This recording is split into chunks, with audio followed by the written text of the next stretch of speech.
a lot of pressure, man. Yeah, it is. Evil. Knievel. Not our real names. Nailed it.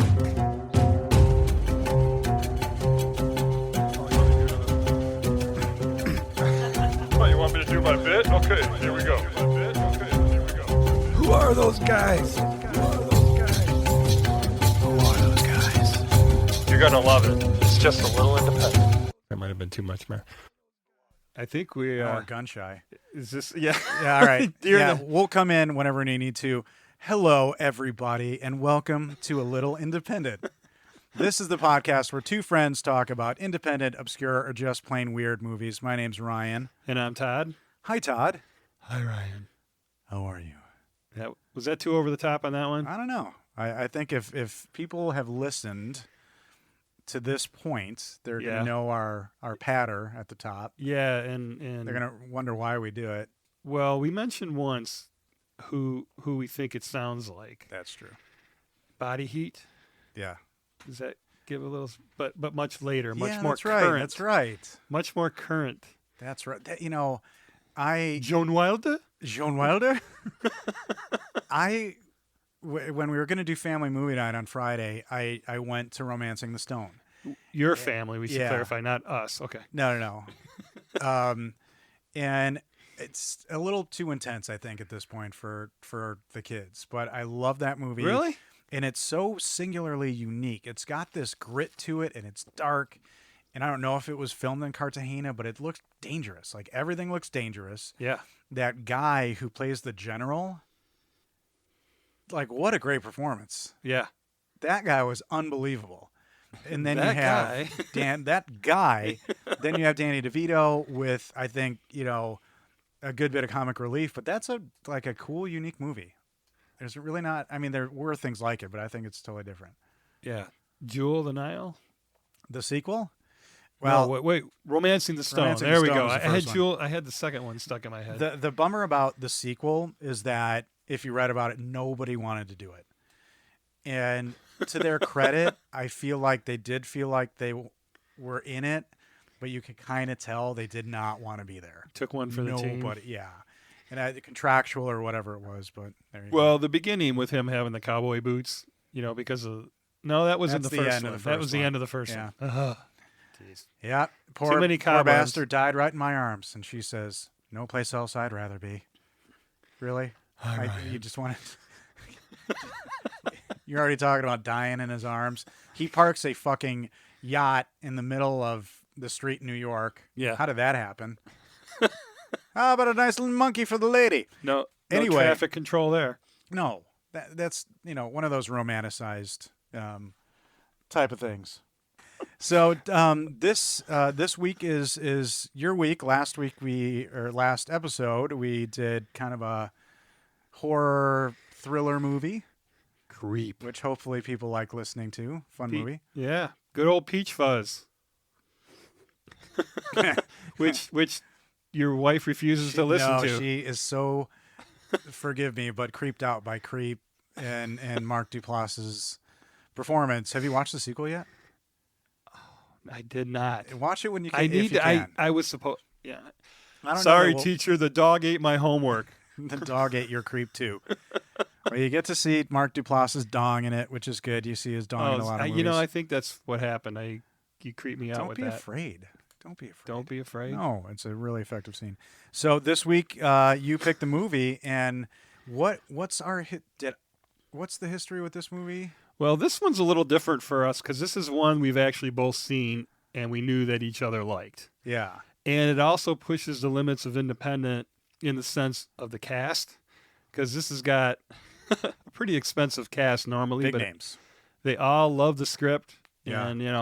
And with Jennifer Garner producing, they just all said, yeah, So I think let's this do is it. one that I was a one copy at Family Video because how I watched it Uh-huh. was on my previously used copy of the DVD from Family Video. Yeah. Your version of metal detecting. That's right. And it's a 2011 film called Butter. Yeah. Put it on bread.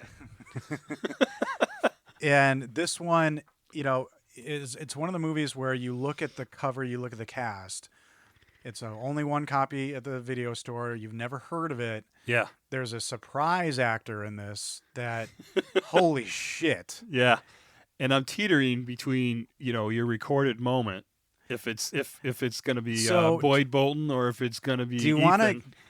want to start guessing? We talked do. about that. All right. So what do you think I'm my recording or my Can I get like one? Can I give a name out or? yeah, whatever scene you think it is.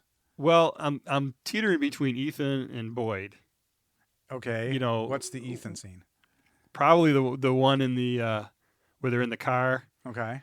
Going off on the. Okay. There could be racist ninjas in there, right? And all that. So. It's Boyd. Okay. I think we'll it's see Boyd. what happens when we get there. So 2011. Here's the film description. In Iowa, a girl in foster care discovers her talent for butter carving and finds herself pitted against an ambitious local woman in their town's annual contest. Thoughts about that description? Sort of spot on, but a little, I don't know. I feel it's like a little vague. First question out of the gate. Who's the main character in this movie? Jennifer Garner. Interesting. The movie because I this was actually description. I was thinking about that. They refer to Destiny, the 10-year-old girl, but the movie begins and ends with Jennifer Garner. Yeah. And if you counted the scenes, I'm sure Jennifer Garner is in quite a few more than Destiny. Okay. I thought that was worthy of asking. Isn't Destiny a stripper name? Like, shouldn't Destiny have been Tokyo Rose and vice versa? Don't do that, buddy. Don't do that. Because I was in Fort Wayne this one time. And, oh, never mind. That's a good start. It's billed as a comedy drama. Yes. I would agree with that. I agree with that. Yeah. So Todd mentioned it stars, and this is, so what's kind of interesting is IMDb has the actors listed in kind of an odd way. So I just went off script, to be honest. I went to the cover of the movie and then added some honorable mentions. So, yeah, I saw that too. They had like Brooke and Ashley Greene way Orville was number past like extras. So Jennifer Garner stars as Laura Pickler. And Jennifer Garner, obviously, the biggest thing she's known for is that TV show Alias, and I never watched it. Oh, me either. Apparently, she's tremendous in it. Very physical. She was in the terrible Ben Affleck movie, her husband, Daredevil, and then she was in Elektra. She played Stacy. I knew I was going to blow this.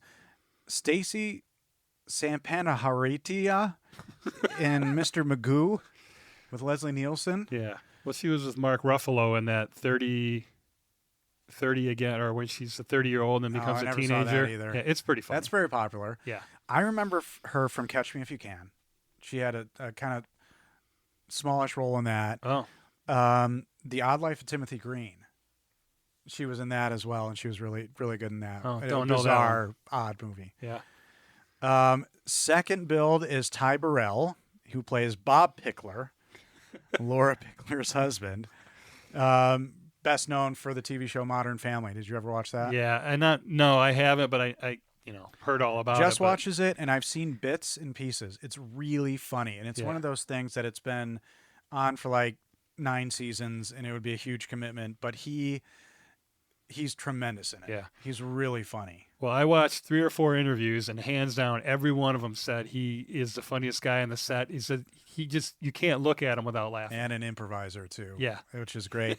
He was in Black Hawk Down. I remember him from Black Hawk Down. Oh. And he played the character of Wilkinson in the Dawn of the Dead remake. So he's done serious. Yeah, the Dawn of the Dead remake, Zack Snyder's Dawn of the Dead remake is phenomenal. And I typically don't like remakes, but this one, the one where they're in the mall, is unbelievable. And he's in National Treasure, Book of Secrets. He plays your girl's new boyfriend who works at the White House. Oh, yeah. He gets him into the Resolute desk office. Yeah. Helena Troy's my girl. Huh? And he's done a lot of voice work and animation. Third build, we have Olivia Wilde, who plays Brooke. So you don't know her much, do you, Olivia Wilde? What have you seen? Yeah. She's been in She's been in my dreams. No. We're fired up today, folks. In my dreams. Yeah, haven't you seen that one? It's rated R. Have you seen Teresa's? So she played the mother in Time of Justin Timberlake. That was a good movie. And that I thought was crazy because they were like the same age. Yeah. And then she was playing his mother. But it made sense for the character for that movie. Yeah. She's really good in that. Cowboys and Aliens. What is it? Ella the Alien. She just knocks it out of the park. She's great in that. Better Living Through Chemistry. Crickets with me. Yeah, that's a movie we could do. That's the one with Sam Rockwell and Ray Liotta, who plays a nice guy. Yeah. And she's like the drunk wife of Ray Liotta, and she's addicted to pills, and Well, she is so good in that. Well, you sent me a picture, and I cheated. Because it came up what that was, and I haven't seen that movie. So it's one of my favorite sci-fi movies. This is not a popular statement. It's the sequel to Tron Legacy. Yeah. And it's early in her career, and she's tremendous in it. Well, it's 2010. It's right around the time of like the year before. Yeah. And she does Cowboys and Aliens in 2010. Yeah. Tron Legacy is one of my favorite sci-fi movies. I don't know why people didn't like it, but the score is amazing. Daft Punk did the score, and she is so great in it. She plays this kind of new program, so she's naive, and she's learning, but she's very special, and she's in very tight clothing. She's a fembot the whole time. No. No. No. She's a transcendent being. Not kidding. Are you sure? Yeah. Then we have Rob Corddry, who plays Ethan, and he's already a superstar on our podcast. We've talked about him in the movie In a World. Oh yeah. Yeah. Yeah. I couldn't remember what movie you had said. Yeah, he's in the. So Perlman is the other one that we've got twice. Ron Perlman twice? Yeah. Happy Texas. Yeah, that's Poker true. Night. And Poker Night. Yeah. Okay. Yeah. So all right. Character So actors. who's gonna win here? And Rob Corddry is just funny. He's been in so many things, sketch comedy, and he is. Hot Tub Time Machine is where I got him from. So, but he is so good in this, so good. Yeah. I adore him in this. And then I put Yara Shahidi, who plays Destiny. And she played Eddie Murphy's daughter in the movie Imagine That. Did you ever see that? I didn't. It's really actually good.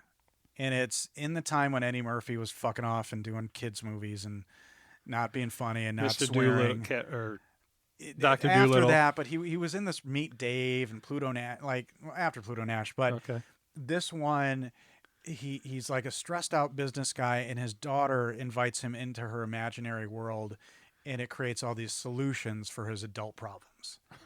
And she's just a little person in this, maybe 8 or 9, and she is remarkable. And when I saw this, I did not put them together until I looked her up. Oh, okay. But she's really good in that. She's on the TV show Blackish. She's I think 21 at this point. Beautiful young woman, and she's got a credit coming up. She's playing Tinkerbell in the 2022 Disney Peter Pan and Wendy. So they're redoing Peter Pan, and she plays Tinkerbell. Oh, that's so cool. That's a big. Yeah, that's a big get. You're in the Disney world. Yeah, in the Disney world. And then I go honorable mention for Kristen Schaal, who plays Carol Ann Stevenson. Yeah.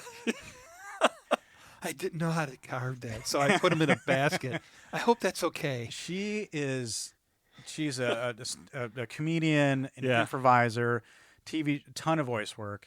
Yeah, she's. Is that shocking to you that she does a lot of animation with her voice? No, you can just tell, in the whole stirrup pants and this. I mean, she that character she kind of creates is really funny. Whenever you see her in a movie, you're happy. And most notably, she was in Bill and Ted Face the Music. So the new Bill and Ted, she plays the daughter of the Rufus character. So the daughter of George Carlin's character. So that's a big win for her. Yeah. And she's really good in it. Have you seen that? Is that? Oh, I own it. I was going to ask, has it been released? It's fantastic. Yeah, Samara Weaving's in it. And you know how I feel about Samara Weaving. She is my superhero. I love her. This movie was written by Jason Micallef, his first and only feature, and he primarily has done camera and electrical work on movies, and I noted that he worked on the movie Death to Smoochie. And I know we talked before, and you haven't seen it. You need to Nope. see Death to Smoochie. Holy shit. It's a banger, man. Okay. This was directed by Jim Field Smith, who before this movie directed a movie called She's Out of My League, starring Jay Baruchel and Alice Eve. And it's actually pretty good. It's a kind of coming of age romantic comedy, and it's quite good. And this guy directed the TV show Criminal, which was on Netflix for a little bit last year or a couple of years ago. Is that something you'd seen? No, I've seen the movie Criminal, Kevin Costner and this is a Wonder Woman tied to the TV show bed. on Netflix. There you go. I'm Yeah. trying to get you on board here, but you're not you're staying back for some reason. Wonder tonight. Woman tied to the bed, everybody. Yeah, I was afraid That for her. was his big takeaway. The tagline. You don't look at these anymore still? Nope. Okay. I wait. You know, it's more fun for me this way. Here we go. All right. There's two of them, and they're both on the poster. Okay. I think I did see one. Sorry. Now that you say that. A comedy about sex, power, and spreading the wealth. Yeah, that's the one I saw. There's going to be a meltdown. So the first one is on the top, and the meltdown thing is on the bottom. Okay. What are your thoughts? I like the meltdown because it refers to the final sculpture. Interesting. Yeah. Yeah. It clocks in at an hour and 30 minutes. Budget $10.8 million. Yeah. And just to show that I actually, I do some research. I know you too, do. You do. So You already know Jennifer Garner produced this. worldwide gross $175,706. So it cost over $10 million to make. Let me see the math on that. Not a success. Not good. It premiered at the 2011 Telluride. Oof, that's rough to say. After a long day, Telluride Film Festival. It screened at TIFF, and the screenplay was submitted for National Fellowship with the Academy of Motion Picture Arts and Sciences in 2008 and won. So the writer submitted it for a National Fellowship and won. Oh, cool. And was, as you mentioned, produced by Jennifer Garner's production company, Vandalia, which is pretty cool. Vandalia. Vandalia Films. Okay. Yeah, I think it was in Toronto, and I know it was in New York too. Because one of the interviews I watched, they said we're in Toronto now, and they had mentioned Telluride, and Yeah. and then they said so it must have made the Toronto Film Festival too. So, But this not is, Sundance, interestingly enough, with that cast. well, yeah. That must have been Who knows a how tough that year. stuff works. Yeah. So the movie is set in Iowa, not filmed in Iowa. We'll get to that later. But so I need to tell you that I watched this and have watched this with a wife who is from Iowa, who's been to the Iowa State Fair multiple times. Oh, And we get some insight here, folks. yeah, well, we did have some conversation last night about it, a certain element. But when you think about movies set in Iowa, like what comes to your mind? Corn General? fields, which they do show Destiny riding through on her bike. Which is pretty cool. I So, like those yeah. scenes. But is there a movie set in Iowa that you totally? That comes Field to of mind? Dreams? Yeah, that's the first one, Yeah. right? Is that where you're leading me? Did I? No, Did I get there? because like What's Eating Gilbert Grape was set in Iowa. Really cool horror movie called The Crazies. American Pickers, American Pickers. History Channel show. Oh, I love that Jesus. show. It's like my background, like Doctor Sleep. The sequel to The Shining was filmed there. Captain Kirk is from Iowa. And the Star Trek. Is that where he pantheon. drives the car off the cliffs of Iowa? Yes, absolutely it is. There's a lot of cliffs in Iowa. James Tiberius car. There are tons. It's all flat of corn. deep cavernous cliffs. Mammoth Cave. No, Well, wait, that's Maybe in 25, 28, oh tectonic yeah, plates have shifted. and everything. you know. You got cliffs everywhere. So it starts by saying, it's Laura, so Jennifer Garner's character with some voiceover, and she says, "This is a story about greed, blackmail, sex, and butter." Yeah, I see. We are in tune here. I wrote that's my first line. Those 4 words. So here's the gripe, is that Jennifer Garner is doing an accent that you cannot really attribute to Iowa. She's doing more of a Minnesota. Oh, Bob. Oh yeah, Little Fargo there, yeah. North So Dakota. that's the first thing Jess was like, because I've been to Iowa many times. They Yeah. don't talk like that there. Okay. But had she not done the accent, I think it would not have been as funny. Whenever she says Bob, Yeah. it's funny. Well, she wants to be the girl from the Midwest that this is like, the big deal for Yeah. them. This butter thing is. Well, they are the royal family of butter. Yeah. Yeah, he is Elvis of butter. He is. So we're Thank you introduced very much. to this family, and it's done through a video honoring Bob. Yeah, that's our intro to the motherfucking rain. Eclairs. Yeah. We'll get to that later. And what's interesting is, so they're talking about how Bob came to love sculpting butter. And this is, by the way, a real thing. This Yeah. butter sculpting, the whole 9 yards, is a real thing at the Iowa State Fair. Yeah, and Jennifer Garner said in an interview that quote she says about more people were attended the butter carving than watched the Super Bowl. That may be a bit of a stretch. Or whatever quote she says. Millions World of Series people watch maybe. I don't know. Nobody should watch that stuff. The But I Super find Bowl it or funny the butter that carving? that Bob's trajectory into butter sculpting was that on a farm, his beloved cow was struck dead by lightning, and he decided to immortalize it by sculpting it in butter. Now I'm thinking, you're on a farm. They didn't look very prosperous. This motherfucking kid takes all their butter to sculpt the cow, and then they make a point to say his mom destroyed the carving. Yeah, and they in a frying pan for making the eggs in the morning. Well, he's probably been to the state fair, right, and seen it done, and that was like I guess his thing. But I wouldn't I mean- have done that on the farm. Like, oh, I'm going to take all the butter and make a cow out of it. Yeah, Elvis used to sneak out of the house and sing sneak into the blues places in Memphis. So the video shows Bob's ascent into butter supremacy, butter carving supremacy, Yep. and showed some of his more renowned pieces, Newt Gingrich on a horse. And T-Rex eating a girl. Did you see that one? What's the one that turned into a river of yellow? One of them melted because she was there by his side when it melted. Yeah. Yeah, there was one that melted. So I was wondering, why are they doing this video? Because it doesn't seem to have anything to do with anything. It looked like they were honoring him. Yeah, 15 I guess years so. running, and then they lower the kibosh on him. Yeah. So this movie clearly has significant political undertones. And they say that it was made in response to the Republican campaign at the time. And the detractors of the movie have serious problems with it. They have problems with the racial stuff. They have problems with the political stuff. And watching it this time, did anything stick out as a problem to you? I mean, I don't go in looking. It's a comedy. It's satirical. I Yeah. did not, and I read all these when she reviews says I read, Afro Iowan, I mean, you just laugh. It's so funny when she. but the performances are not done. It's all done respectfully, but I see it as satire. 1,000%. And her character is deplorable. I mean, and it's supposed to be, and it's set up that way. So Laura clearly has political aspirations, and she's kind of the wife on the trophy wife, as it were. She's called that later, of this guy who's a butter sculpting Yeah, champion. the Elvis of butter. And they have a charity called Camp Butter, Yeah, for which they support children with special needs. Yeah.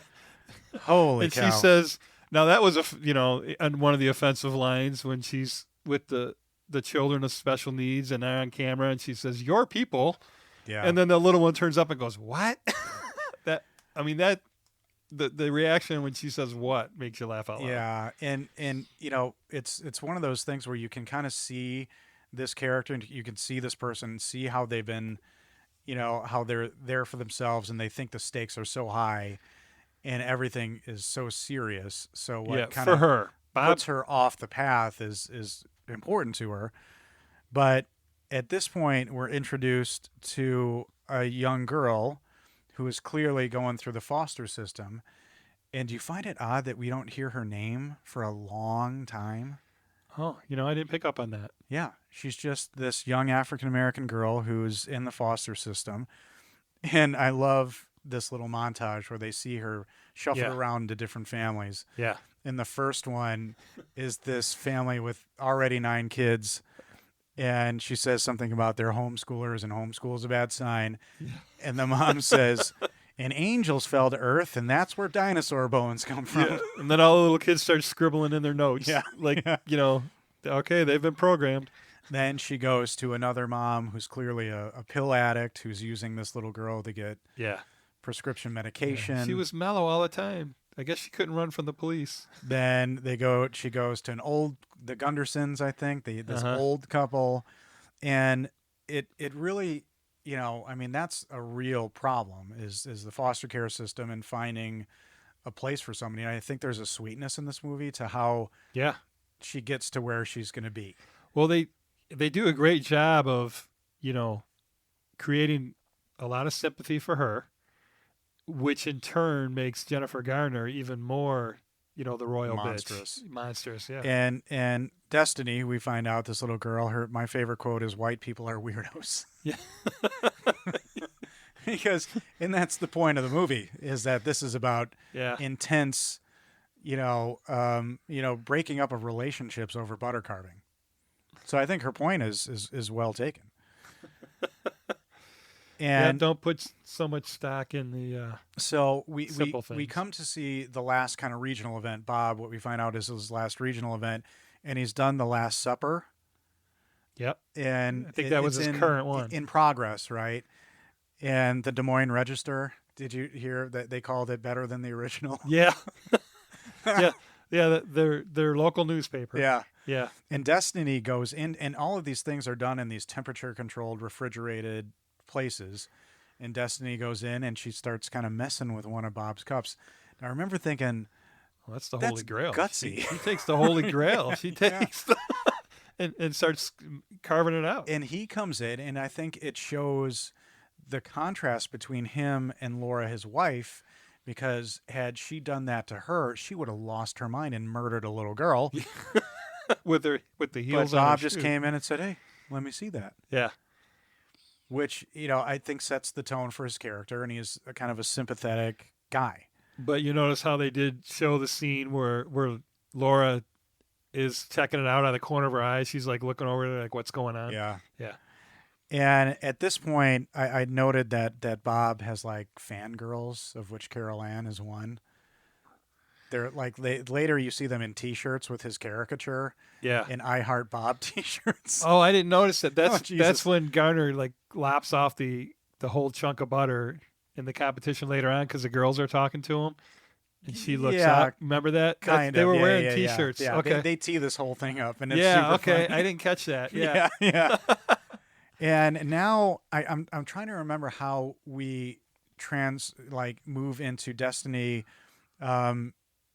coming into Ethan and Jill's life. So Ethan is played by Rob Corddry, and Jill, I should note, is played by Alicia Silverstone, who is really good in this. Yeah. The faces that she makes though were like, I don't know I don't know how to describe it. She's like got this huge frown and this like grimace all the time. Well, there's a deleted scene. Have you seen any of the deleted scene or the gag reels or anything like at that? the end of it, the gag No, reel there's plays. more. There's more on the DVD. Oh, when he's like woofing down that butter in front of her and she's like ready to throw up. Yeah, yeah. So there's some things, and there's one scene in particular that I wish they would have left in that gives you some insight into Jill's character more. Yeah, and why she's Yeah. making those faces. And so Destiny is with Ethan and Jill. Well, that's the end of her intro. They basically go through all those families. Yeah. And then she ends Oh, up she ends up there. with Jill and And they're Ethan. having a nice conversation with her. And that's when she says, that she's not good at anything, which is a nice way to tee up, how the rest of the movie kind of moves. Yeah. So then the inciting incident where they are at the, she carves the mug there. They're at the, well, I guess it's the fair, right? And the head judge there pulls them aside and said it's time to retire Time to and hang let up. somebody Yeah. else have a chance. Orville asks Bob to stop competing. Yeah, and then he has one question, one problem. And he's like, Laura? He's like, yeah. Yeah.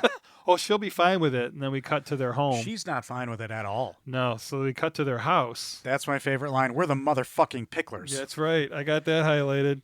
It's the way she delivers that. And she comes across as so stuffy and but when she goes off, yeah, she goes off. Yeah.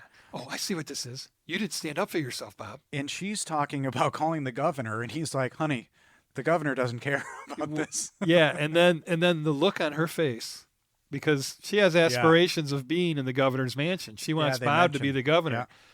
And she plays it so well. Do you think so, though? Oh, yeah, that's what you... I think the trajectory of this movie is exactly how it was the whole time. She doesn't want Bob in the governor's mansion. She wants to be there. Oh, well, she's promoting Bob to be as mayor and or governor. No. Well, and then the portrait on the wall where she's in the chair and Bob's standing behind her. Yep. There's little, set decoration. It's so cool in this because it tees up how megalomaniacal she is. Yeah. So, but she still comes across as this sweet, supportive wife, but her intensity. Jennifer Garner is so fucking good in this. God damn it. I know. She is. And so that's the inciting incident is Bob having to step down and her losing her status within the community. Yeah. And she mentions that, in the fight with Bob, not a fight, she's yelling at him. I should have gone with Boyd Bolton. And you're like, who the hell is Boyd Bolton? At least he inherited a business. And she infers that Bob is weak. And up to this point in the movie, you can't help but agree. He's very passive. He's just doing his butter thing, and that's all he's got. Yeah. And we find out his aspiration was to be a middle school principal when she's demeaning him. And then, isn't that Rob Corddry's job? Isn't that Ethan's job? Isn't he's he a teacher? He's a teacher, not a principal. Yeah. Okay. So I guess I don't know if they're all at the same school. They don't really say that. And that's I guess that's kind of mean too, because I'm married to a teacher, and like you only aspire to be a teacher. Fuck a principal. They make a respectable living. And so Laura goes to Orville's house. This guy, like she goes to this person's house, the judge or whoever who asks him to step down. Yeah. And he tries to escape, and the wife is covering for him. And Orville's in the shower, and she's like, I'll wait. So, and Bob had left the scene of the house when she said she should have married Boyd. He grabbed his keys and said, I'm out. And then Laura goes after Orville. This is interesting. I'm a little more, I pick these movies apart a little bit more for this. So a big question I have is Bob leaves the house and he goes to a strip club. Is that in keeping with his character? Because up to what you see thus far, right, his kind of act of rebellion wouldn't be I believe there's backstory there that they're not revealing. That's interesting. Because there are a couple of hints dropped, like he's been there before. When we'll get into the scene here when they communicate with each other. I get that, but just in general, for his character, that's what he does when he runs away from her. But he's clearly engaging. So we have Olivia Wilde's character Brooke is on the stage, and I think it's hilarious that she's texting on her cell phone. Yeah. So she had to have gotten that, like when she was doing her character study.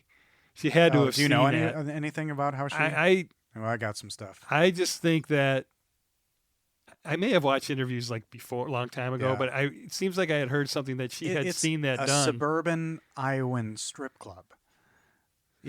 Like ostensibly on a Tuesday. Adele. You know what I mean? Well, isn't it like the capital or one of the big cities in Iowa? Not Duluth. What the hell? Des Moines. Yeah. But still, they live in a suburb. And Brooke is texting on stage, or who we find out is Brooke. Hanging upside down from the stripper pole, like leaning. Yeah, it's really funny.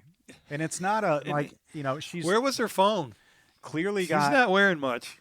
Where was her phone at? That's where you're going. She shoved it right up her ass. I don't know where the phone was. I have to go back and watch that scene. Don't watch that. Don't ask. And she's very good. She moves along to Bob and lap dances with him, and Tokyo Rose is her stage name. Yep, the tattooed across the small of her back. Yeah. And she's asking him to pay for her rent and utilities. $560 a month plus utilities. Utilities. And Bob's like, that's actually a pretty good rate. Yeah, it's a good. No, I need someone to take care of me, Bob. In this scene, nobody loves me like you do, he Bob. says, "I love you." Yeah. Tokyo Rose, I think I love you. And that's when, I mean, she's obviously manipulating him. I need someone to take care of me. And then... like, do you think he would be that dumb? Would he be that?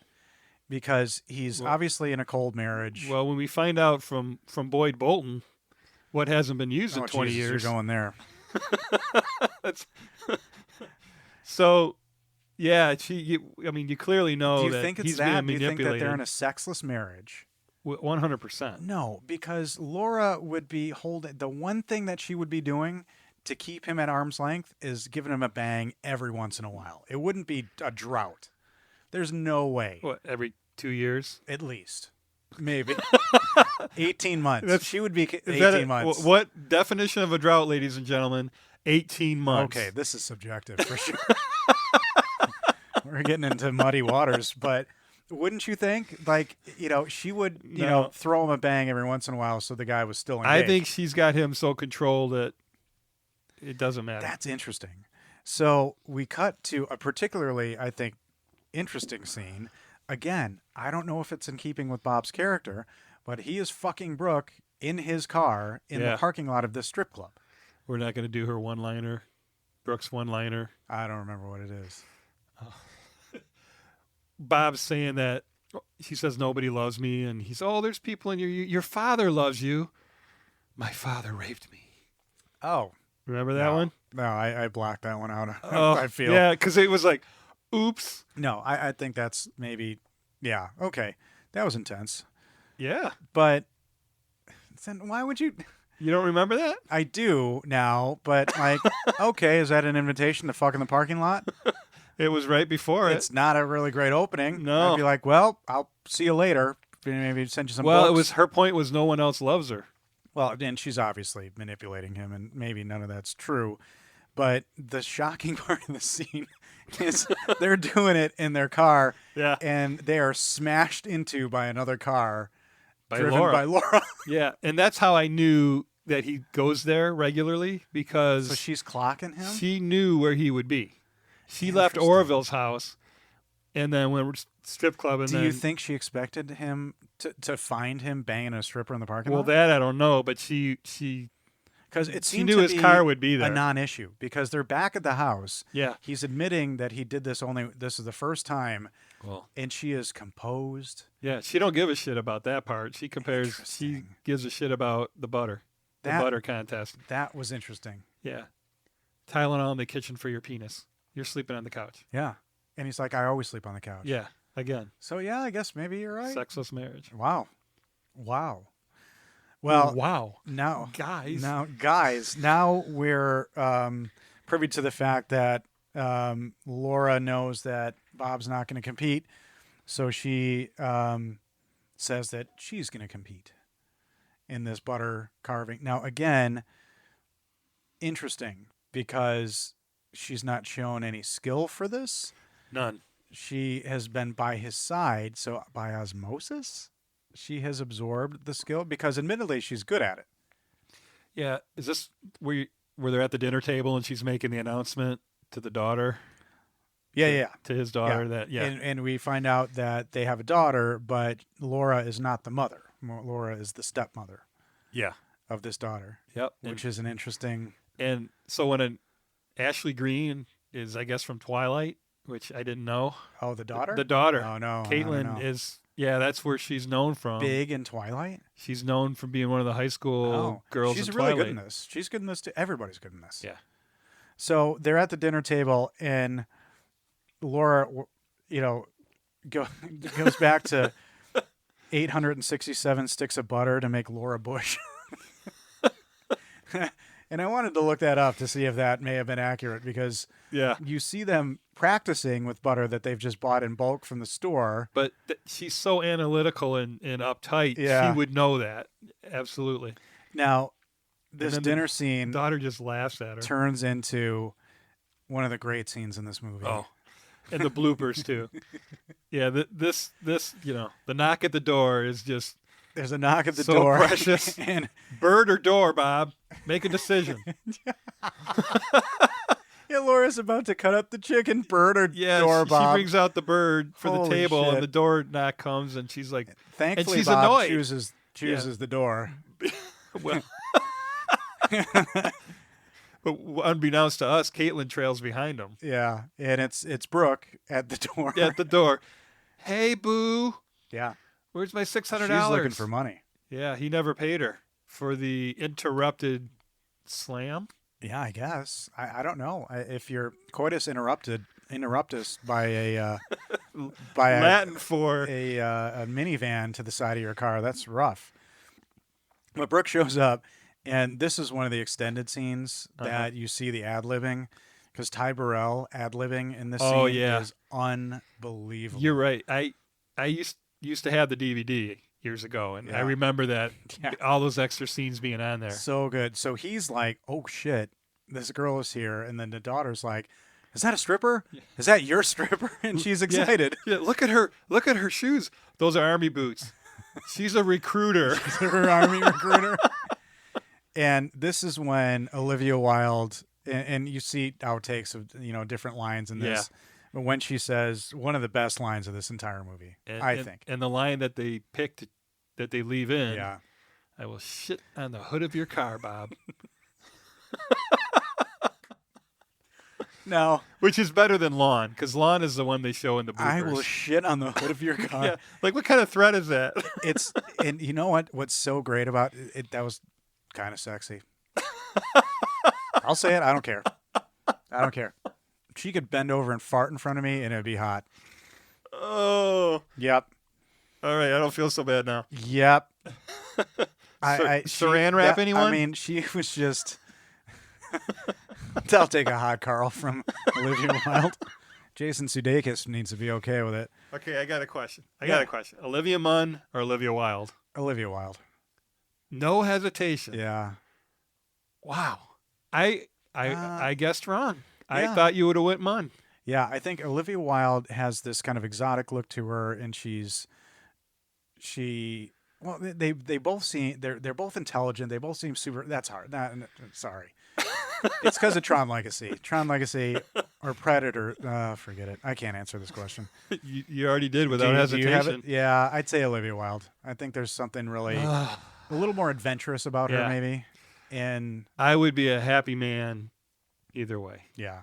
They're two awesome actresses, super smart and super fun. And now we get back to Ethan and Jill, and they're talking with Destiny, so that they're peppering all these storylines in. They're keeping you engaged. Yeah. And the movie really does just a constant tennis match. It goes back from, it's Destiny. That's why I Laura, asked, who do you think is the main character in this movie? Is it Destiny or is it Laura? It's Laura, because the movie starts and ends with her, and she's by far in the most scenes. She is the focal point. She does have a true arc. Yeah. Which we'll get to. Well, yeah, because they open with the end scene. Yeah. In the movie.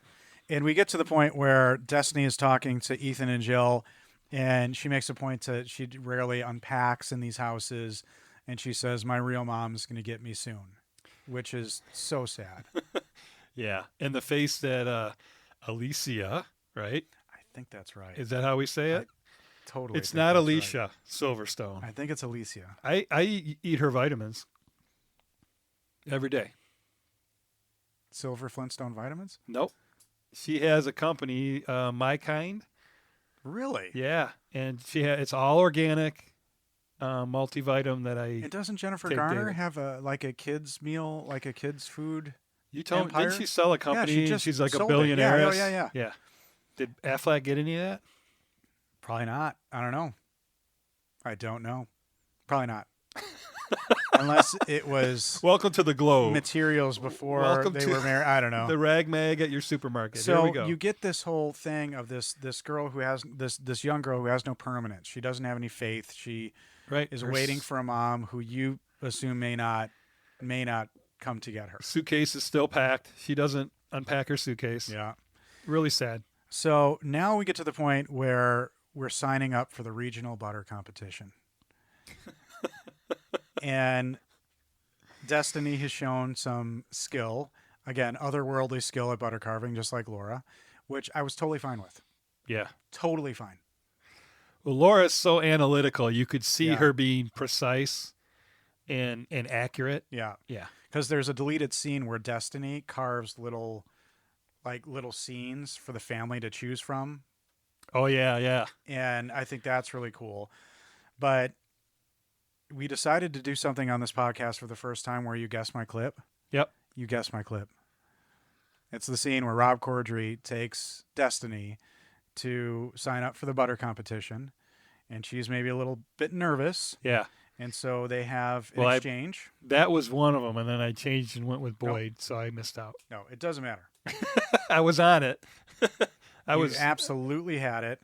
And this is an ad-libbed scene. When you look at the deleted scenes, tons of different lines. Yeah. They had to pick which ones And to they put did in. pick. So this is Ethan, Rob Corddry, who's looking after this foster girl, encouraging her to sign up for this butter competition.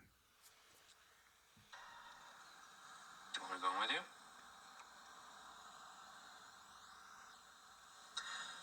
Don't tell Jill. She always likes me to think positive. What I like to do is this. I imagine all the bad things that could possibly happen if you enter this contest. Like, you could die of a tragic butter overdose. There could be a rabid grizzly bear hiding inside this very moose lodge, waiting to tear your face off. There could be a python inside. What if this place is full of monkeys with a deadly virus? There could be the ghost of Hitler. What if there's no gravity in there, and you float up and bang your head on the ceiling, and then all of a sudden gravity kicks in, and then you bang your head on the floor? There could be a black hole and suck me all up. Yes. What if this place is full of good-looking British vampires? The worst of all of them. They're so pale. Or hungry cannibals. It could happen. Or there could be a mass murderer who only kills adorable little girls. Think about it. Or racist ninjas.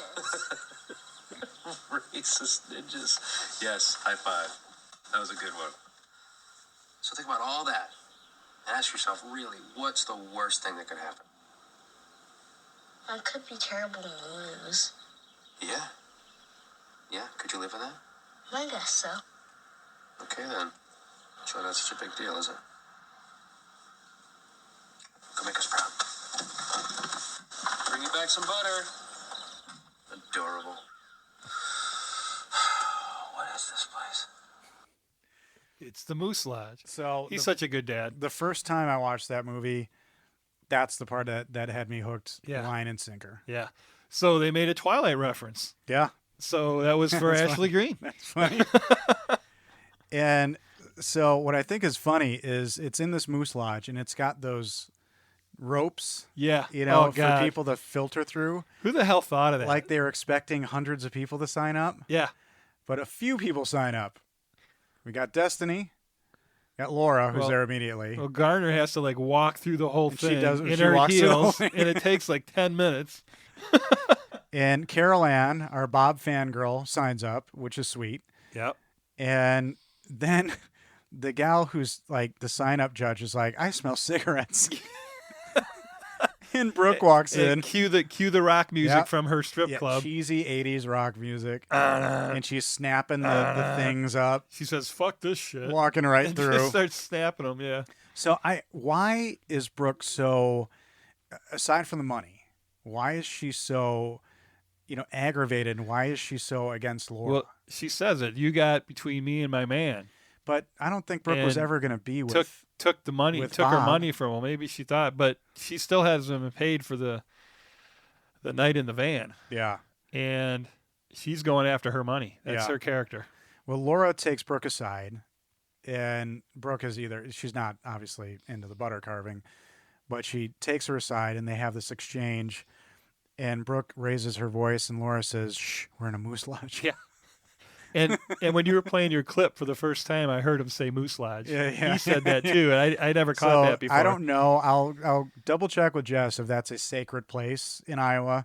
If it's like a church where you can't raise your voice. Is it higher than the Elks Club? Is it higher than the Eagles? I don't know. You got the Federation of Eagles. You got the Elks. What is the hierarchy You got the between Moose. animal clubs? Well, Masonic Lodge is probably the highest. Yeah. And Kristen Schaal, again, has a great comedic moment when Brooke says to Laura, will this upset you if I join this contest?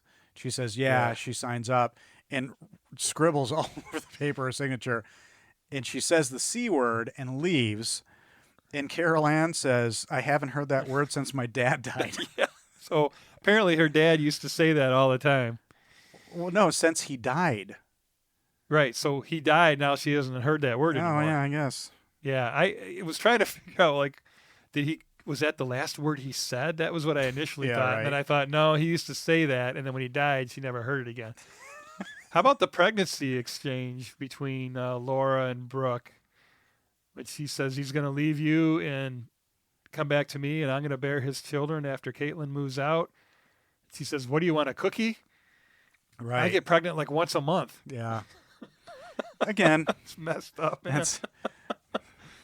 Maybe I just blocked that stuff out. You a did. little bit. You because you hold her on such a pedestal.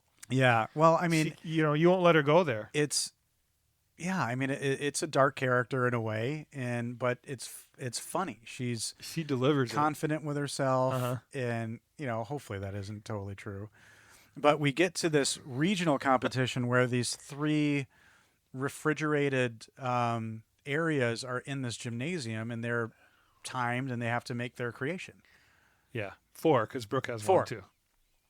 And so you're kind of seeing everybody's things come together. Yep. And Laura makes a family at a dinner table. Her family. Her family at the dinner table. Uh-huh. Carol Ann makes a very crudely done basket of cats. Basket of kittens. And again, you got to love her spirit. She's just there to have a good time. Yep. And she knew she wasn't going to win. And Destiny makes Harriet Tubman on the Underground Railroad. Yeah. And they say something about, Laura says, I knew she was going to play the race card. This is probably one of the most disturbing lines. Yeah, racist and that's, lines I in the think, movie. why people had problems with the movie. Yeah. With stuff like that. And again, if you go into it as a satire, and Jennifer Garner is giving it all she's got, Right.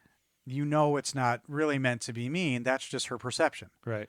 No, I agree. And it was probably, in one of the interviews, she was telling Destiny not to listen to she go, all right, don't listen to anything I'm saying. The actress? Cover your ears. Yeah, she was saying it to her. Like, cover your Oh. ears, hum, do whatever, because the stuff I got to say is just horrible. And it's probably there's several scenes, but this one, Yeah. just so, the insensitivity is just so over the top, but it's her character. Yeah. Yeah, that's true. And so Destiny, they all have to make a speech about their creation, and Kristen Schall's is just fun. I wanted to make this, but I couldn't, so I just did this. Yeah. And what's funny is Brooke comes in at the very end. She's not in the competition the whole time. She walks in, and isn't there always rock music playing? And her intro, it's that from her, the young boys from like, her striptease. whoa, whoa. And Yeah. she goes in and she pulls out lipstick, does something on it. But in this particular scene, she is not dressed like a stripper. She is dressed very prim and proper. When she gives her speech. When she comes in and does a carving, she's in her outfit. So she comes in right before the clock Ends. deadlines, pulls out a lipstick, does like a 30-second thing, and Whatever, and you her don't carving's know. done. We don't Okay. know what it is. Oh, I forgot she changes for the speech. Yeah. That's funny. Yeah. That's Oh even my better. God, this scene when she does her speech, and what's his name? Corddry. Elliot, Rob Corddry. Yeah. Elliot. Bob. What? Bob is Laura's husband. Yeah. Bob's when Brooke gives her speech in the church dress. Yeah. And Bob shaking his head. I mean, she doesn't give the first speech, so let's start with the first. Whose is the first? Is it Laura's? Yeah, she got 4th place. Laura does the kittens. And Carol then, Ann does the kittens. Yeah, that's what I meant. Uh-oh. People turned us off. Yeah. Sorry. Who's on first?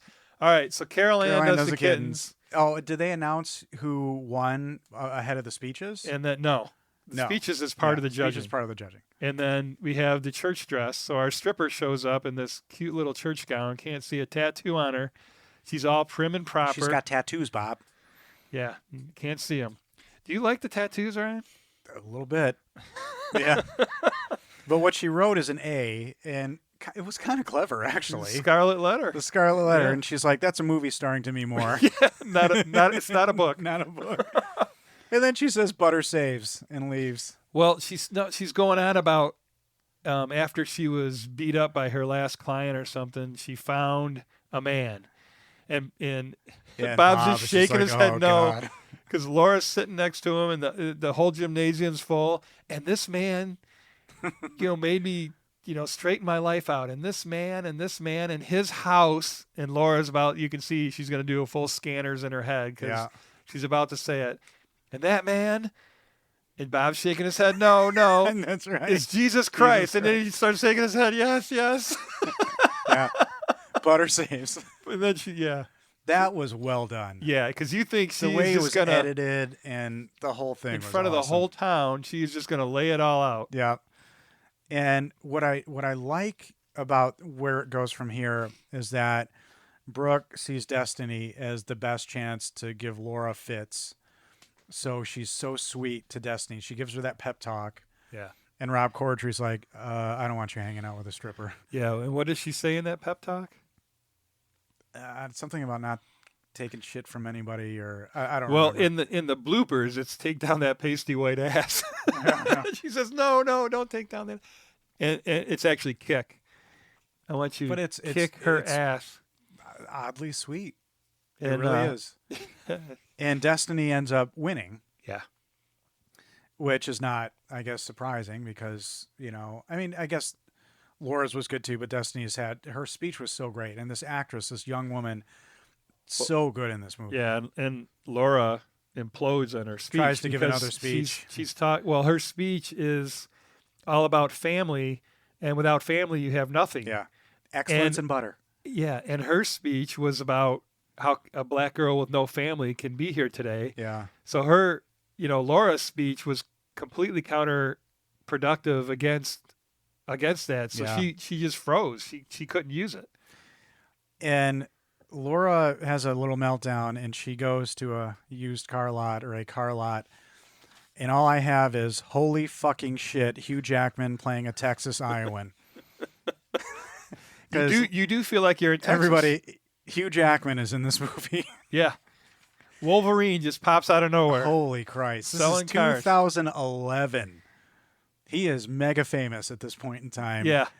And he is so good. I mean, I want to say he steals the show. I mean, he's so infuriatingly talented. When you realize how he's great in action, he can sing, he can dance, he can be funny. He's the handsomest dude ever. It's so frustrating. But just the costume design on him, because he's got the cowboy hat and he's got his phone on his belt like an asshole. Like, it's really he's selling cars. Kind of perfect. Yeah. And so now you understand who Boyd Bolton is. And now we have Laura and Boyd. And they were a thing in high school. Yeah. Boyd and Laura. Boyd and Laura. Yeah, we find out. But I love the way she calls to him. She says, Boyd Bolton. And he just literally freezes in his steps, quits taking care of the customers he was with. Yeah, just turns around.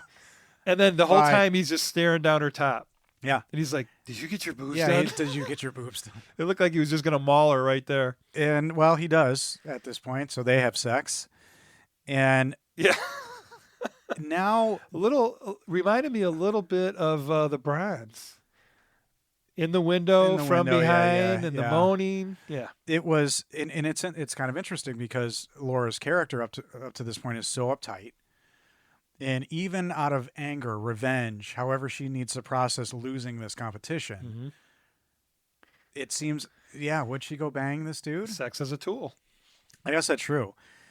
And then you have Brooke breaking into their home in the daughter's room. And then this was the scene that kind of... She's throwing rocks at the window, and the daughter goes and lets her in. Yeah. And this, I don't know.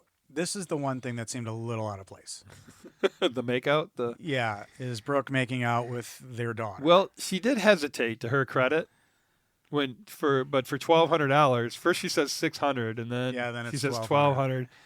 But it starts off where she is now she's a high school girl, is who she's portraying. Yeah. Caitlin, the daughter. Definitely older actress. For And sure. then she, cut to after she asked her to play Truth or Dare, she's moaning and groaning and about to have an orgasm, and then here comes Brooke's face up from down below. She's, the character is seeing freedom in this person, this stripper.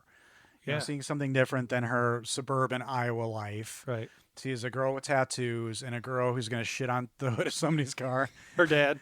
And so I get it, but it kind of, I don't know. I'm fine with the scene. I just don't know if it needed to go as far as it did necessarily for the story, because Brooke is not, she's complicit in it, but I don't see the end game. Because all she's trying to do is get money out of Bob. She doubled her money, and then she took that $1,200 and bought her knives with it. So cool. Bought Destiny's knives. So Boyd, and the reason why right out Hugh of Laura Jackman Pickler's bank account is so funny in this is his prayers to God. In a Camaro. Oh my God. You're so cool, God. Like, you need to watch this movie just for Hugh Jackman's prayers to the Lord. Yeah, and there's only two, but each one is precious. You're so cool. You're so cool, God.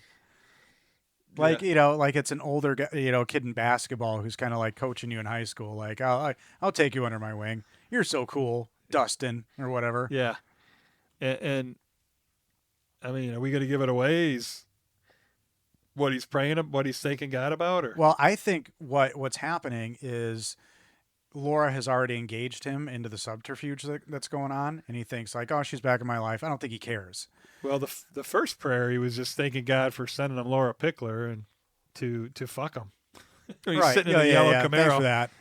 But at this point, I think that was looking back on it, because moving forward, there's an issue about the butter competition, and Boyd is complicit in this. Right. And it's a funny scene. And we don't know that he's complicit until he comes walking in. Yeah.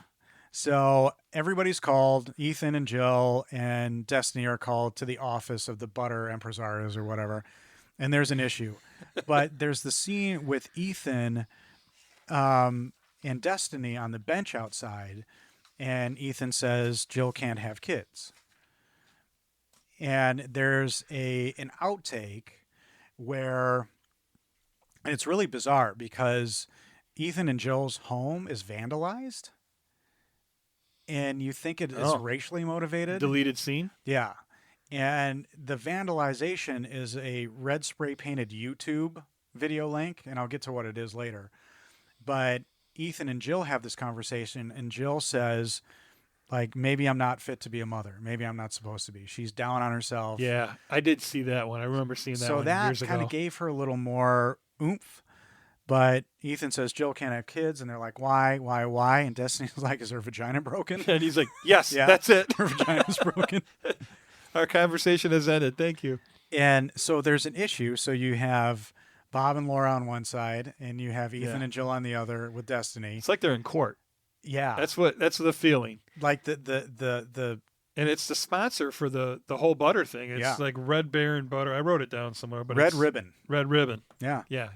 And Red Baron. all of a sudden Boyd shows up, and he's saying essentially that he helped Destiny do her thing. Yeah.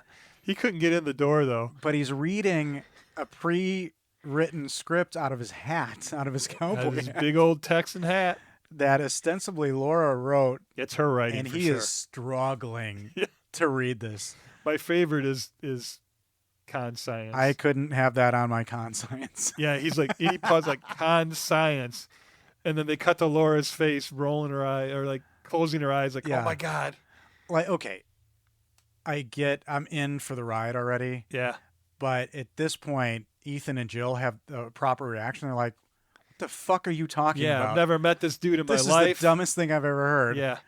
But it's Destiny who, for some reason, and I love this moment where she's like, I agree to a rematch.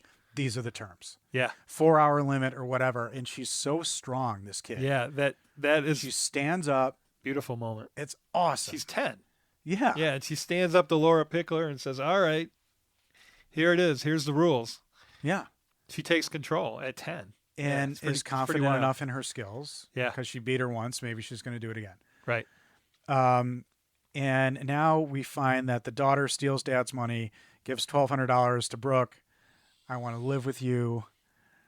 I love you. They're on the Moved to football field. Chicago. Yeah. Yeah, they're at the bleachers, and there's And like Brooke, whose primary mode of transportation is a bicycle. the only that we see in the movie. She doesn't drive a car. She says, "I'm not going to live with you," and she rides off in her bicycle through the band people who are in the middle. Have you seen that outtake? Well, it's at the end of the movie. It is the in bloopers end, where she when wipes she out. falls. Yeah. She falls. He's like, "Watch out, bitches!" Yeah. And she totally wipes out. Yeah, it's hilarious. And what's so cool, in another, this movie got me a couple of times. I'll be honest. I may have had a tear or two. Because Destiny's, her performance is so good. Yeah. And the sweetness between Rob Corddry and Destiny. And then Destiny takes the $1,200 that she steals from Bob and buys $1,200 worth of knives for this little girl. Yeah. I like to think it came from Laura because she controls the checkbook. Okay.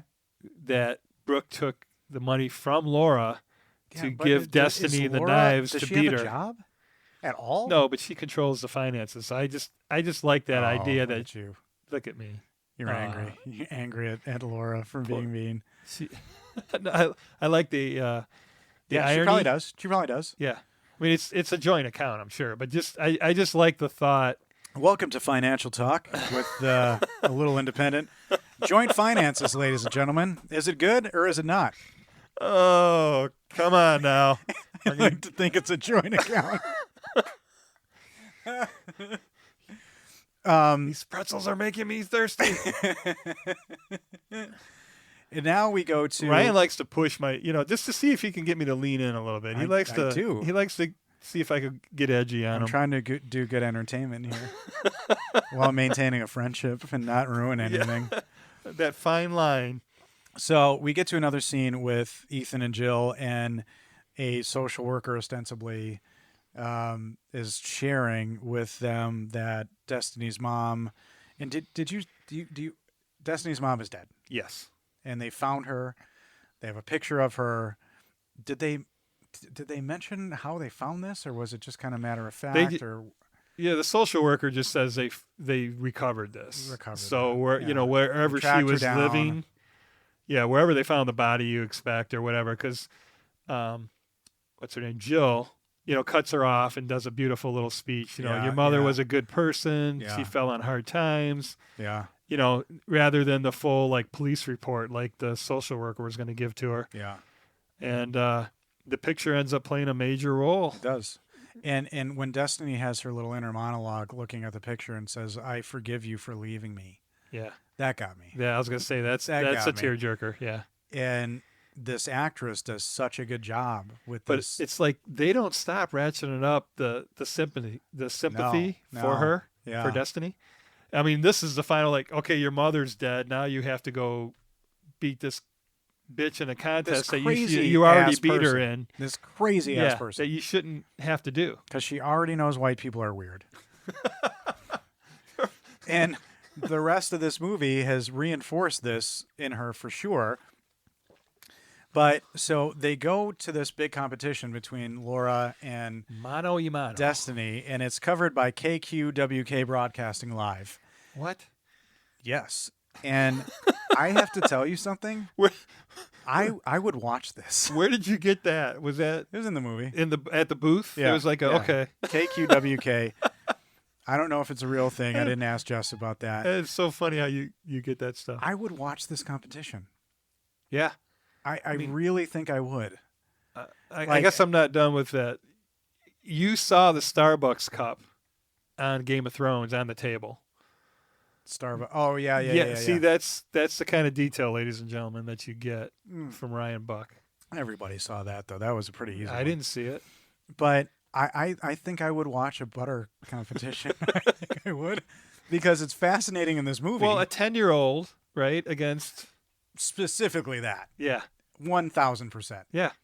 He's like, oh, we got a phenom here. Is she going to win again? And I realized this movie did you want to just like eat a stick of butter after this? I shouldn't have made this. Put it on bread. The color of it, maybe it kind of looked like frosting to me.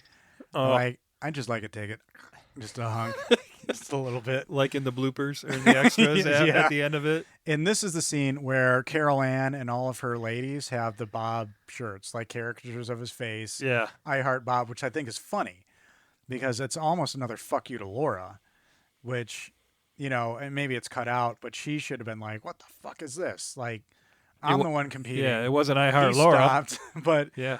And so it's he's clear, Elvis. It's clear that Laura is making a butter sculpture of, what would you call this? Well, it's the JF Kennedy assassination shooting scene. Yeah. But it's particularly specific because it's when Jackie Kennedy is on the back of the car. It's a very specific scene. It's the part of the Zapruder film where she's crawling away. Her either trying to get away or, as people have said, like trying to recover her husband's brain matter and skull. She was trying to escape. That's the way it felt to me. I think... Oh, yeah. This has nothing to do... I just wanted to say brain matter and skull. We're going to debate over the Zapruder film on butter. But that's such a cool, from a writing perspective, what a cool, specific... Yeah. Because it could have been anything. So the guy that carved all the stuff and did all this stuff was a world-renowned... Jim Victor. Food artist. Yeah. Yeah. Jim Victor. It was actually made of wax in the movie. Yeah, because it was so butter, hard because the butter wouldn't maintain. So they did the final ones out of wax. Maybe that's why it looks so delicious. Yeah. It had the coating on it. It wasn't actual butter. Well, you're just thinking of Brooke and butter, both start with There's B's. a lot of attractive things in this movie for me. Is there a telephone hanging up? There is. We're going to have there guests it is. call in. Yeah, when she hung up on the governor. That's right. And so Laura's making the JFK shooting, which at this point in the movie is so absurd. It's perfect. She had to make something to rock the what judges. What else could it have been? You know what I mean? What other ideas did the writer have? Another reference to Dallas. Because it could have been like... We're supposed to be in Iowa. Like, what an odd... It's an odd thing. It's an iconic... But it could have been like Lincoln being assassinated. Yeah, it's tragic. At Ford's Theater. Yeah. But it's such a cool choice. Yeah. And she does a good job. Oh, I think. It looks it's really an good. amazing carving, yeah. And it's Destiny... really detailed. decides to take the photo of her mom and make a picture, and like a giant sculpture of her mother holding her. Almost in a rocking chair. Probably bigger than life size. Right. Yeah. Larger than life. Interesting. So did she ask for extra butter or what happened? Yeah. Because Laura would have been like, offsides, no, you can't do that. Yeah, it was a huge, unless it looked so big because she's 10, she's not very tall. And so you have these two competing, and for the purposes of watching the movie and the contest, Laura's is very good, and obviously so is Destiny's. Yeah. And we have a deplorable thing happen next. Yeah, so after what happened the first time, they leave the things sitting overnight unguarded till the next day when they make the judge. So that was like, okay. Yeah. Oh, Boyd. Yeah, and Boyd and his blowtorch show up. Unprompted, because he mentions that. Well, he says it to God, we believe that she doesn't Laura know. didn't ask me to do this, but I'm going to do this for her. But maybe he's just covering for her. That could be. But I think he's probably pretty honest with God. So he's destroying the 10-year-old sculpture, butter sculpture, so he can get laid again. Okay. What you just said, that's the worst thing of all time. That's what happened. I've watched this movie and I've seen it. Yeah. And I realize it's the shittiest thing of all time to do. But the way you said it, it's the shittiest thing to do. Yeah. So he takes a torch and he melts the face of not the mom. No, of Destiny. Of Destiny, this baby. He melts her face. Under the guise of doing something good. And so the next day they show up and there's controversy, obviously. Yeah. and Elliot has his rant. He's like, wait, Yeah. she can't fix this? And I thought you might have had this one as your recorded moment too, because this rant is so good. So, yeah, Elliot rants, and the outtakes in this are great because Corddry is doing his thing, and the director off camera will say, now say this, and he goes off. So, it's under deleted or extended scenes. And it shows you what a good improviser can do. Because the director he's doing these lines, and the director is like, it's bad for you, and it's bad for you, and then he goes off. Yeah. And it's so cool to see somebody who can really improvise. Yeah. It's impressive. And see what they edited down to use. And Corddry's upset, understandably. Destiny, again, lovely. Yeah. And the bathroom scene kills me. Oh, that's a tearjerker too. Because this is happening. Actually, you get irate. I think you get angry when this one happens. So, Ethan is upset, understandably, and they're waiting for judgment. Destiny or Laura's gone to the bathroom. Destiny's coming out of the bathroom. Yeah. And she was in the stall. Laura has this moment of, this is all I have. Well, she doesn't shake Destiny's hand. Yeah, Destiny says, good luck. That was really upsetting. She holds her hand out and she doesn't shake her hand. And then when she calls her back when she's leaving, like, this is all I have, like stone cold bitch. Yeah. Yeah. Yeah. I didn't take it as, because this is the beginning of her arc. Now we'll get to the point where, I'm going to ask you if you think Laura's redeemed, but she has this moment of, this is all I have. And I actually took it as empathy. I took it as, I get it. I don't get your behavior, but I get what's motivating you. Because Jennifer Garner, in an interview, says that her character is so intense because she has the highest stakes of all.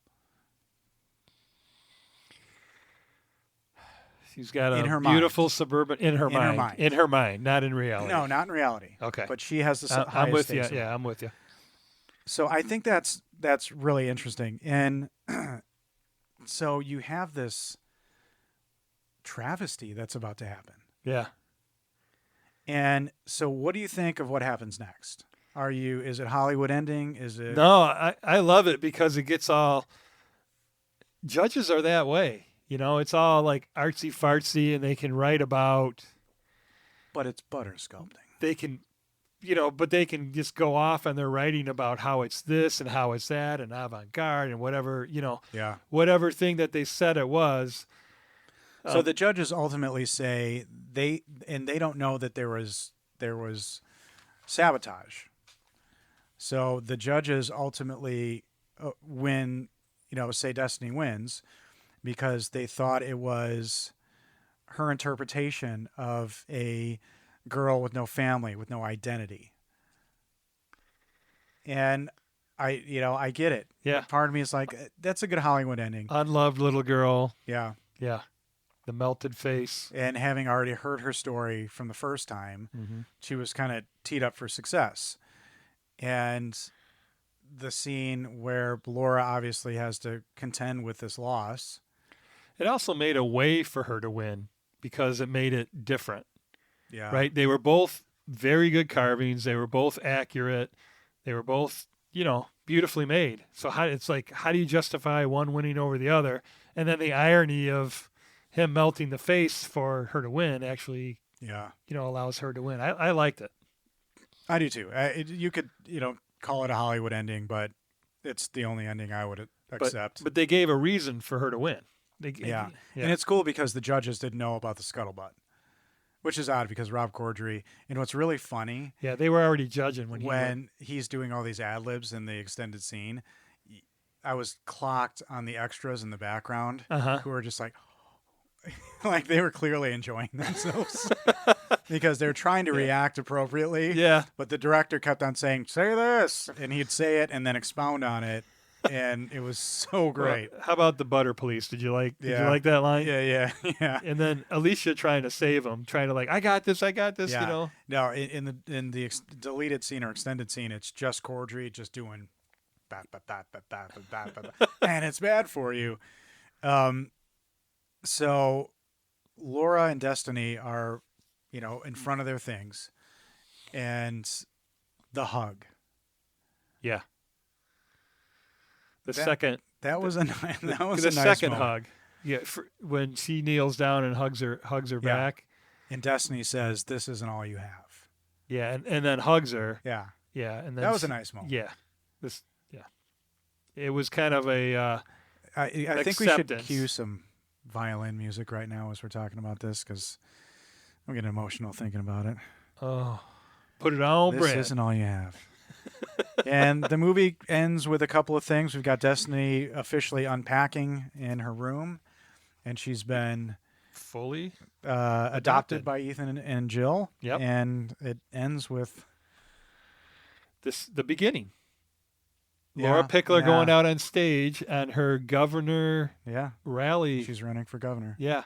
So when you were talking about the bathroom scene and that, it came to me that the reason Laura was able to move on, she came up with the ruse of, I'm going to say it's a ruse, that, in a vision, the man upstairs, or we'll say Jesus, told her to run for governor, and that's what she was running on, that she had, because it was a vision from God, right? Little Blues Brothers action. On a mission from God. Guess where she got that from? I don't know. Brooke's speech. Oh, yeah. Huh? How about it? That epiphany just came to me when you were talking. Hot coffee, Todd. Whew! Look out! Oh, you're on fire. Oh, cool it down, Stella. Yeah, that's awesome. My Stella Artois is working. So, are we getting sued for that? Is that a no? What do we have to say? Not a sponsor. Not a sponsor currently, but we're open to it. Yeah. Belgium. So a couple of added notes, and you've got some stuff too. Kate Hudson was set to play Brooke. Did you know this? But dropped out to do a movie called Something Borrowed. Wow. Which I bet she would have been good. Kate Hudson on a stripper pole. I bet she would have been good. The deleted scene that I was talking about, where Ethan and Jill's house was vandalized. It's a YouTube link to a movie tie-in spoof protest video. PETA protests at Red Ribbon Diary. So, and the whole thing is like they're trying to scrub it off, and Rob Corddry's like, "I'll take over." Yeah, and Alicia Silverstone's huge into PETA and all that stuff. Maybe that had animal. something to do with it. Yeah, she doesn't even wear wool. Yeah. It was not filmed in Iowa. Shreveport, Louisiana, which is the famous haunting ground of one of our famous Andy Sedaris. Yeah, there he is again. And also filmed in Bossier City.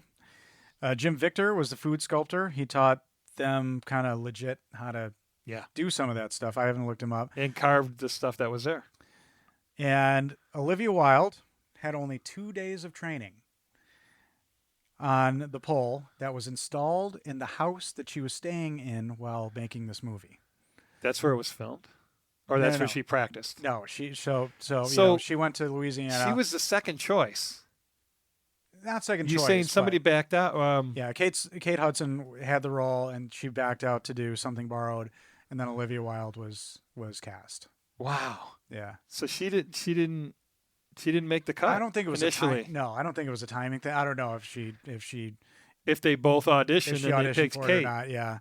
But she did also train with actual strippers at a strip club called Action Central.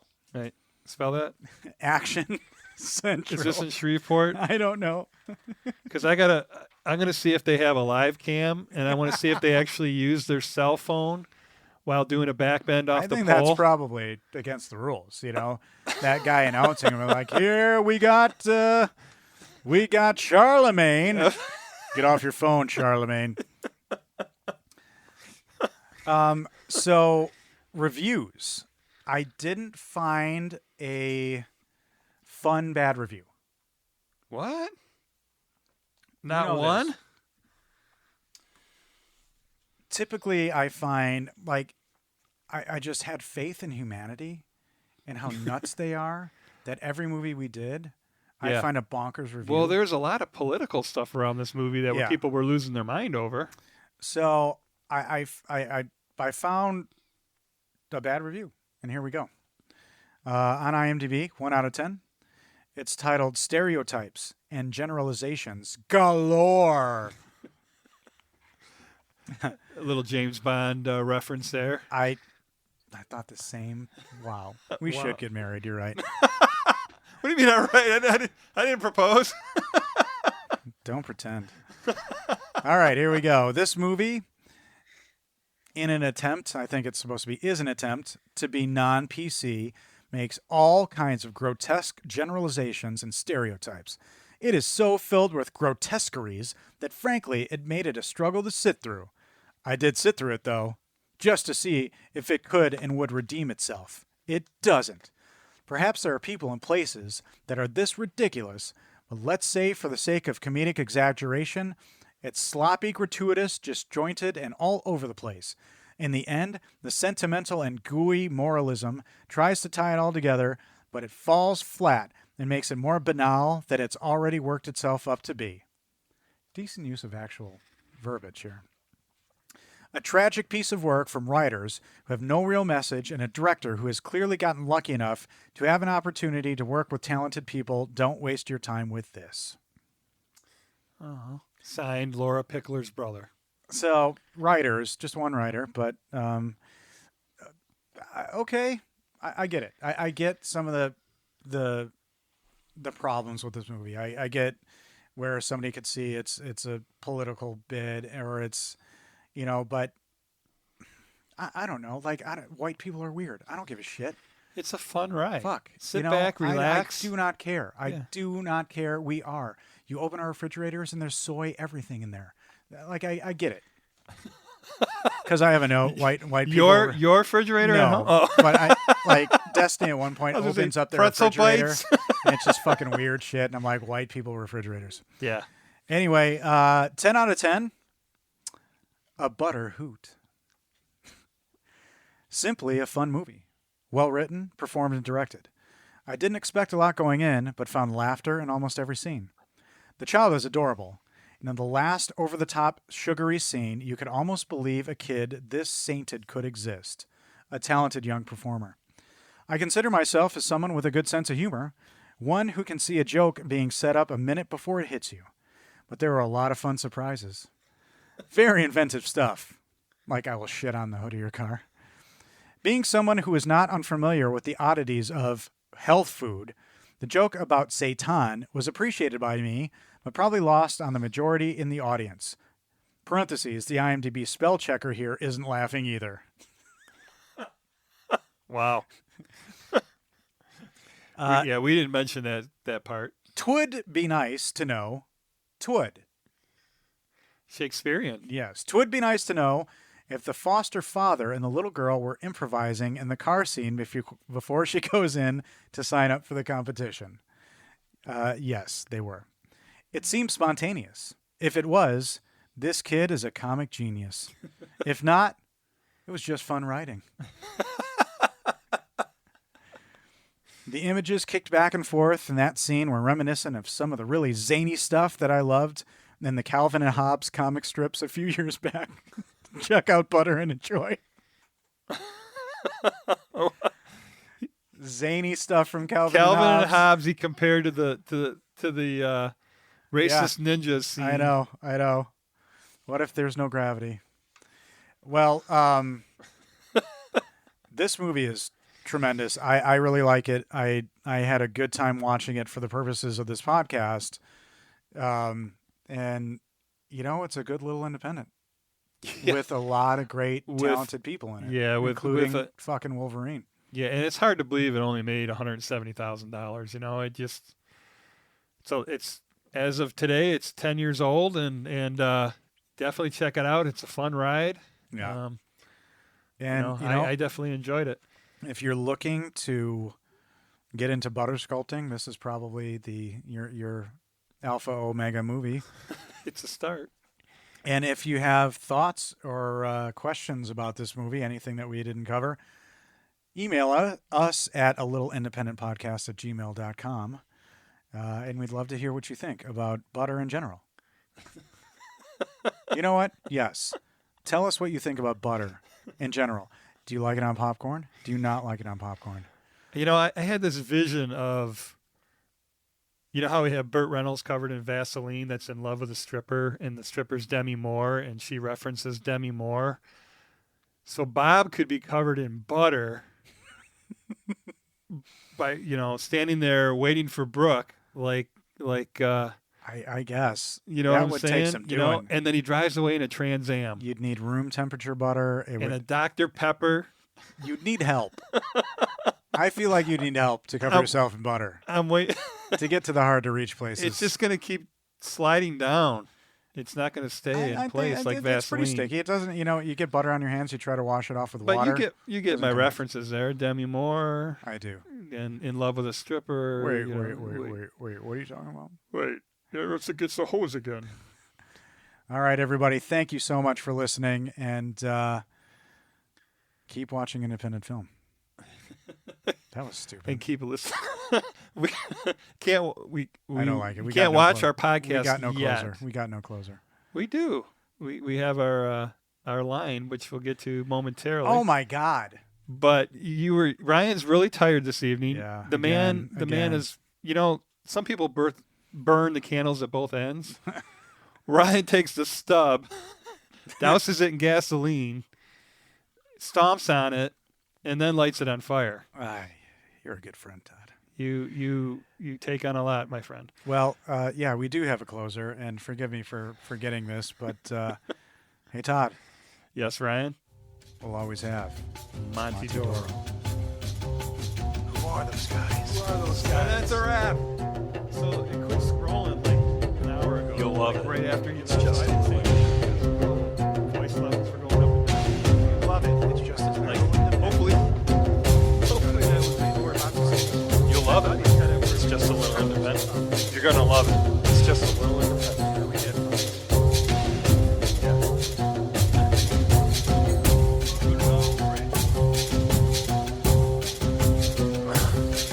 Okay. We're 10s. Yeah, we're 2 or Yeah. 2. We're like you know, love it. It's just a little independent. Like it's just Like a I'm little introducing a independent. movie to you. Like you're about to. All right. Yeah. Just a little independent.